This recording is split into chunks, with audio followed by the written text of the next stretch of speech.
যেসব কারণে মহিলা মাদ্রাসা পড়ুয়া মেয়েদের বিয়ে করা উচিত। নিয়মিত ইসলামিক ভিডিও পেতে প্রিয় বোন হাফেজা আয়েশার চ্যানেলটি সাবস্ক্রাইব করুন। মাদ্রাসার মেয়েরা খাস পর্দাশীল হয়ে থাকে, তাই আপনি তার জন্য গুনাহগার হবেন না।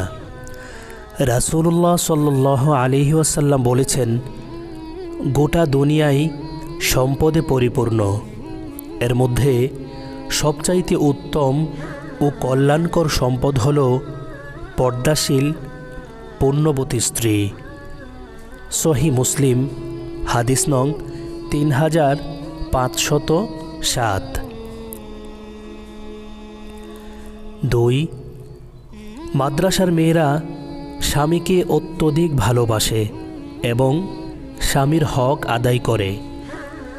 যখন কোনো স্ত্রী তার স্বামীর দিকে তাকিয়ে মিষ্টি হাসে, তখন আল্লাহ তাআলা তাদের উভয়ের দিকে তাকিয়ে মিষ্টি হাসেন। সুবহানাল্লাহ।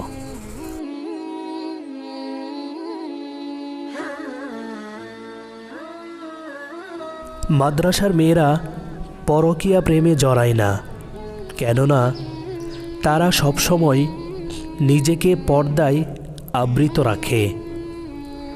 পৃথিবীর সবচেয়ে সুখী মানুষ হচ্ছে সে যে একজন পর্দাশীল নেককার স্ত্রী পেয়েছে।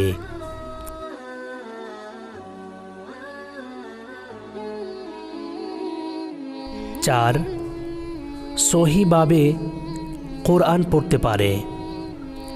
ভবিষ্যৎ প্রজন্মকে দ্বীনি ইলম শিক্ষা দিতে পারবে এবং আপনার পরিবারের সবাইকে সহি শুদ্ধভাবে কোরআন পড়াতে সক্ষম হবে ইনশাআল্লাহ।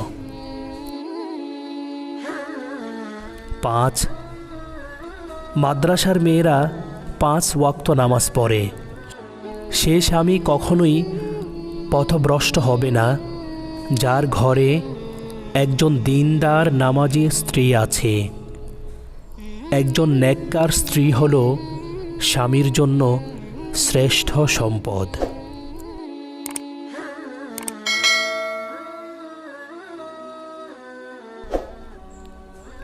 6. মাদ্রাসার মেয়েরা শরীয়ত সম্বন্ধে পূর্ণ ধারণা রাখে এবং সব সময় পবিত্র থাকে।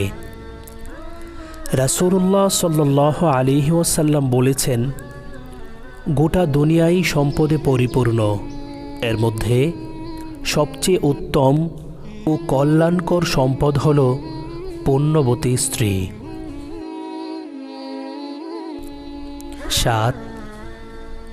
স্বামী ও শ্বশুর শাশুড়ির খেদমত, যা বর্তমান যুগে স্কুল কলেজের মেয়েরা একেবারেই করে না। মাদ্রাসার মেয়েরা পবিত্র কোরআন ও হাদিসে তাদের খেদমত সম্পর্কে অনেক হাদিস পড়েছে। স্ত্রী হিসেবে স্বামীর খেদমত করা স্ত্রীর দায়িত্ব ও কর্তব্য।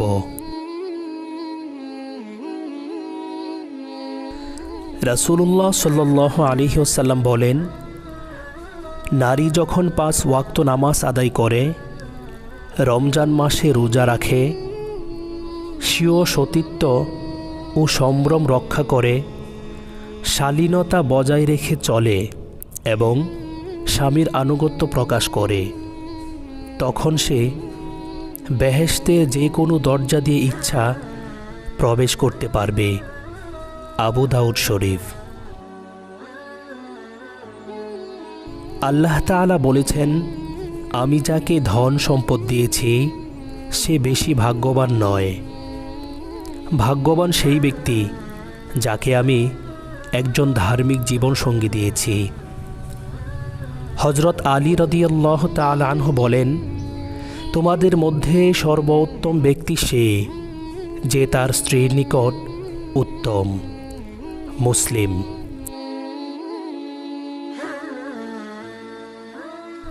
মানুষ যদি জানত দিনদার জীবনসঙ্গী কেমন হয়, তাহলে দিনদার জীবনসঙ্গী পাওয়ার লোভেই তারা নিজেরাই দিনদার হয়ে যেত।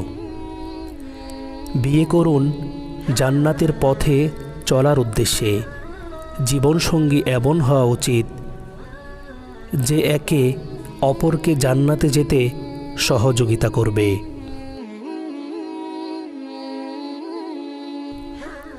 আল্লাহ তাআলা আমাদের বোঝার ও সেই অনুযায়ী আমল করার তৌফিক দান করুক। আমিন।